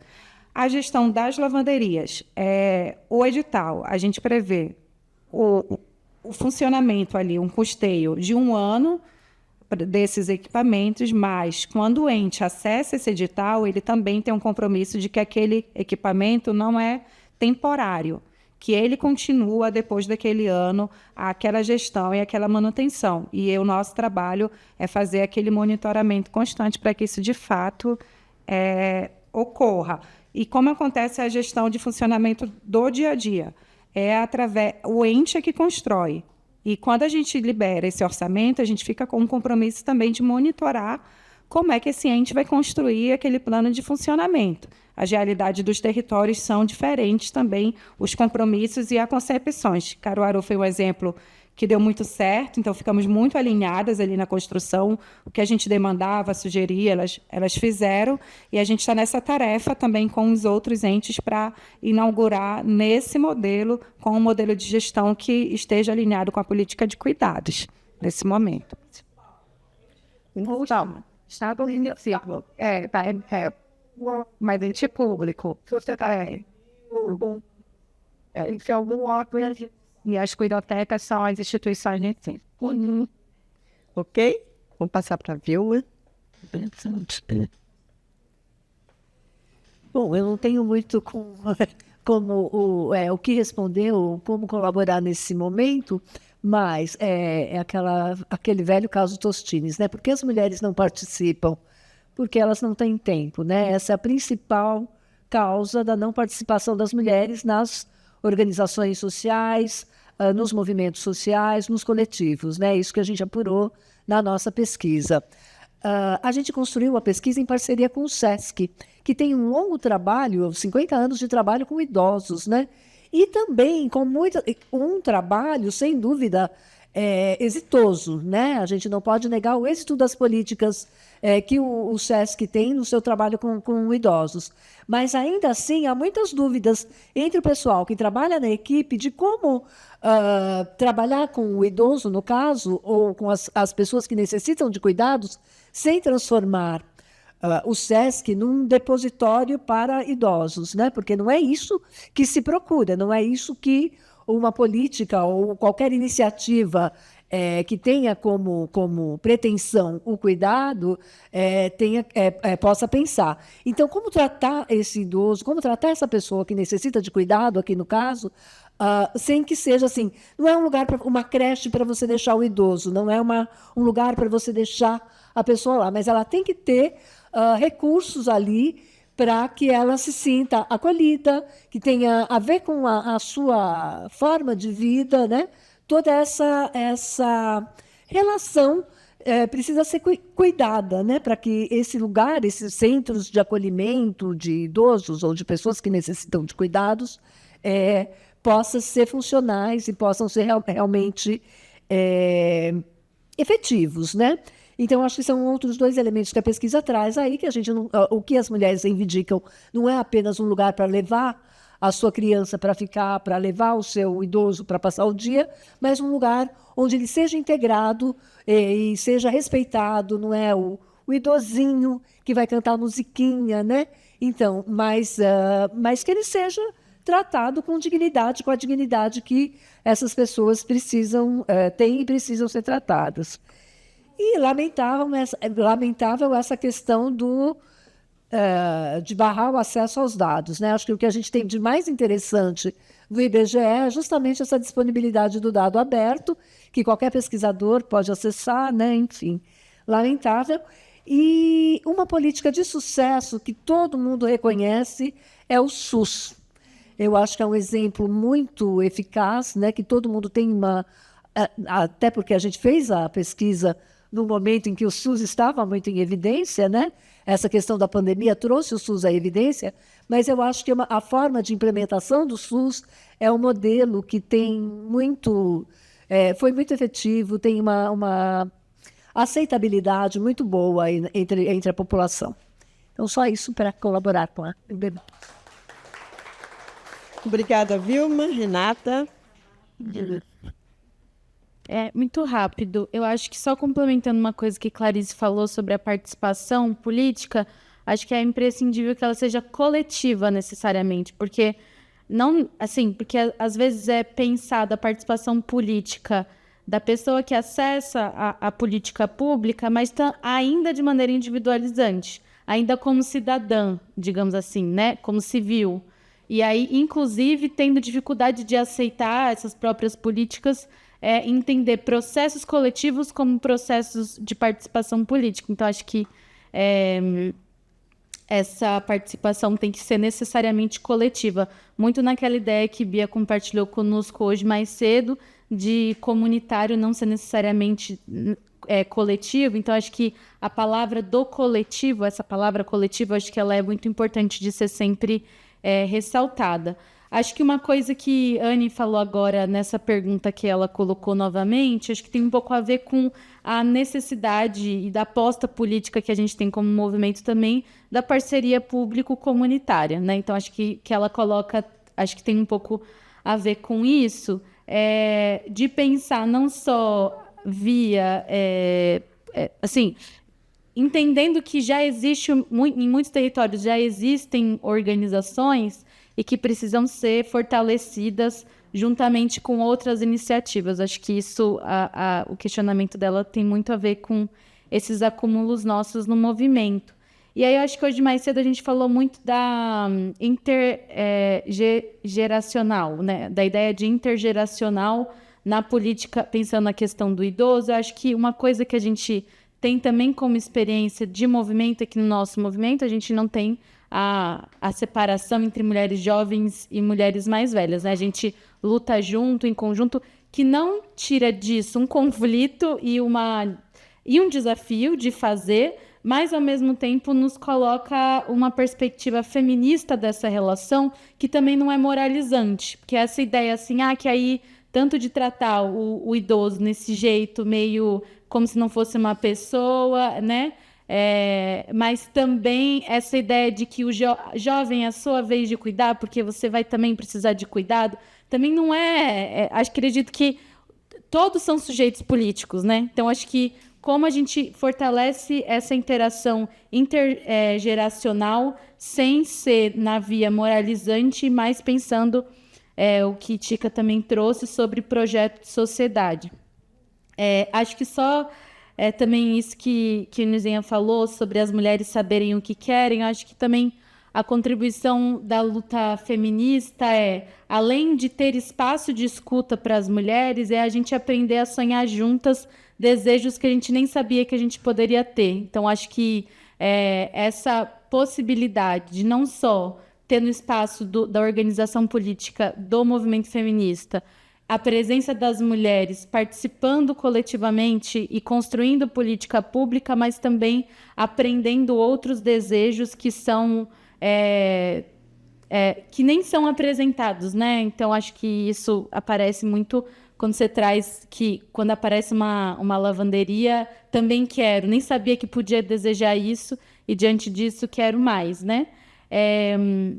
Acho que, por fim, gente, vai parecer meio lobby da Camila Paula aqui, mas eu vou terminar com outro texto dela.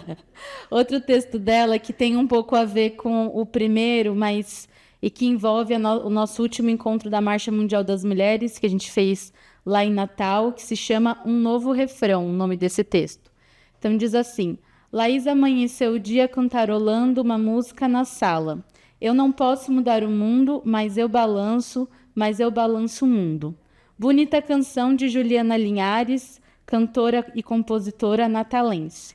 Esther ouvia e até gostava, mas algo não lhe convencia por completo. Algo não se encaixava. Foi dormir com esse pensamento. Os dias se passaram e a canção seguiu cantada como está gravada, e até que, numa tarde, após um ato de rua da marcha, com 1000 mulheres nas avenidas da capital potiguar, com suas bandeiras e palavras, João cozinha seu feijão, Palestina livre, legalizar o aborto, poder popular, feminismo à revolução, e Esther pensou: se isso não pode mudar o mundo, o que pode então? Ora, uma marcha incontornável provoca constante transformação. Foi daí que surgiu, Juliana, com sua licença. Eu posso mudar o mundo e ainda balanço o mundo, o nosso novo refrão.